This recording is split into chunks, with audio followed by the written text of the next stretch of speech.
Look around you. All thanks the one true creator, the great, the almighty, Caspar David Friedrich. Look. There he is in his little studio. Okay, I'll give you a brief summary, right? He was born in 1774 in Greifswald, northern Germany. Large Lutheran family with 10 kids. Middle class upbringing. Not too bad, you know? Pretty introverted guy, I would say, always carrying a sketchbook, big poetry fan, loves hiking, but also very close to his family and quite religious. Wait, is that the same mountain that you saw in your dream? Oh, Jesus, man! Caspar, you're an inspiration to us, honestly. You've inspired us to quit our jobs and figure out the rest later, you know? Wow, what an honor! He's smiling in German. Actually, the beginning of his life was kinda dark. I'll explain it later. But first, we gotta head up that mountain before it's dark. May the adventure begin. It's not that far. You see that hill over there? It's right after the top one. You know why he painted these places? Because he wanted to remind people of the good old days. It was his escape from industrialization, machines, steam, smoke, stress. Back to nature, untouched, calm, sublime. This is what German Romanticism was all about in the early 1800s. Emotion over reason, imagination over order, nature over industry.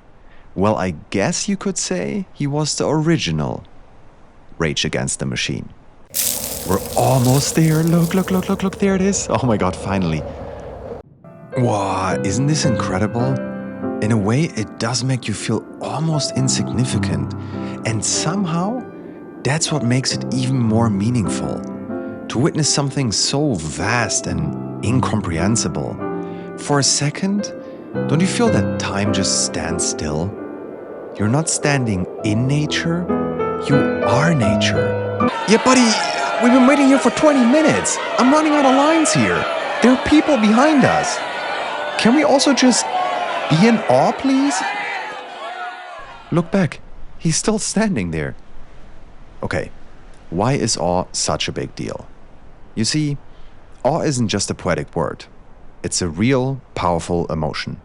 Psychologists say awe is what you feel when something's so impressive it blows past the way you normally make sense of things.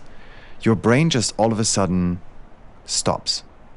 And that awe is what Caspar's art is all about. If awe alone wasn't enough, there's another reason why it's special. It's good for you, like really good, actually healthy. It calms your nervous system, eases anxiety, reduces depression. It makes you feel lighter. And because it makes you feel lighter, even your problems feel lighter for a moment. I wish it also made us less hungry because I'm really starving after all that climbing. Caspar must have painted something to eat somewhere here. Doesn't the forest sound magical? Oh, thank God. Kind strangers, do you mind sharing a meal with two lost souls here? Because we're really hungry. Oh, thank you so much.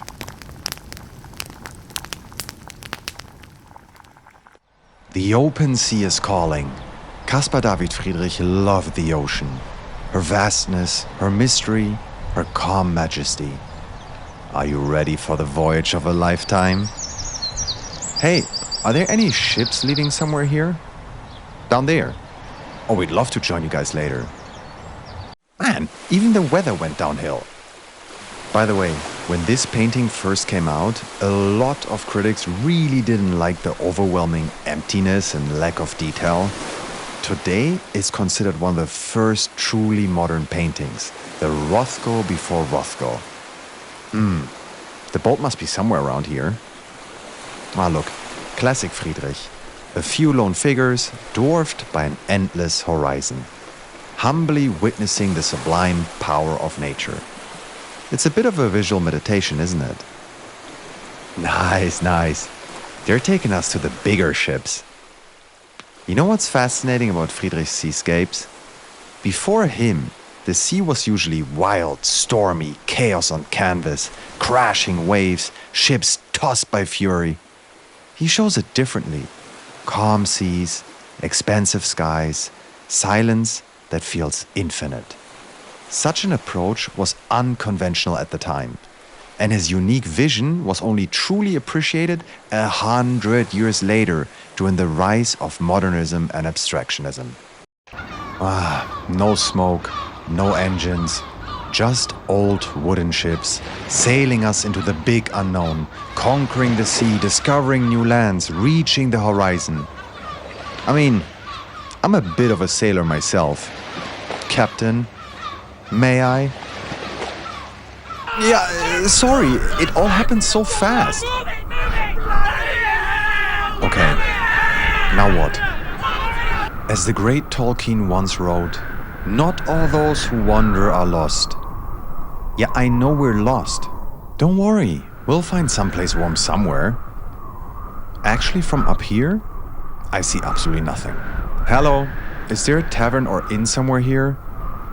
Sir, wait, we're kinda lost. Okay, this feels equally beautiful and morbid, I have to say. Oh yeah, remember how the beginning of his life was pretty dark? So his mother died when he was just 7. That's just terrible. But then, not long after, while playing around, Caspar crashed through the ice. His younger brother Johann tried to save him and drowned instead of him. Man, imagine living with that guilt. Look, a church, finally! Wait, whose crutches are those? Oh, there he is again. Are you okay, sir? Okay. We'll get you help as fast as we can. Please, Jesus, I'm begging you, heal this humble man's body and his spirit. Oh, I think it's working. Is this what divine intervention feels like? I don't know what to say, seriously. I think I finally understand what it is to be religious. Lord and Savior, dear God, please help this poor soul with all your might. I think he needed a doctor. What a journey this has been, no? The sceneries we've seen, the sunsets we've felt, the oceans we've conquered. Caspar David Friedrich's world is something truly special. A visual meditation that reminds us to simply be. And the best part? You don't need to live in Middle-earth to feel the same way. The next time night falls, try this. Leave your phone inside, step outside, look up into the sky just for 1 or 2 minutes and let your soul wander.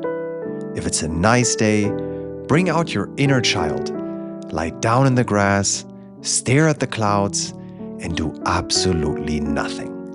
Seriously, when was the last time you did absolutely nothing? Because awe isn't just about humility, it's about gratitude. Gratitude for the simple wonders we get to witness, even if it's just a pretty tree at a bus stop. Caspar once said it best, the divine is everywhere, even in a grain of sand. You know what we should have? A little place of our own. Somewhere in nature, a small Greek garden maybe, plenty of food, no freezing, no noise, just peace with a nice view. I'm pretty sure that if I think about it long enough, I can come up with a good plan. Oh, come on!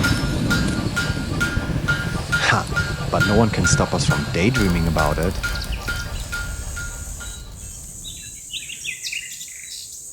Stop dreaming and stoke the furnace! Okay. So, where should our next daydream take us? Monet, Da Vinci, Renoir? Leave me a comment, subscribe, and yes, next time, you steer the ship. Until then, take care, my friend.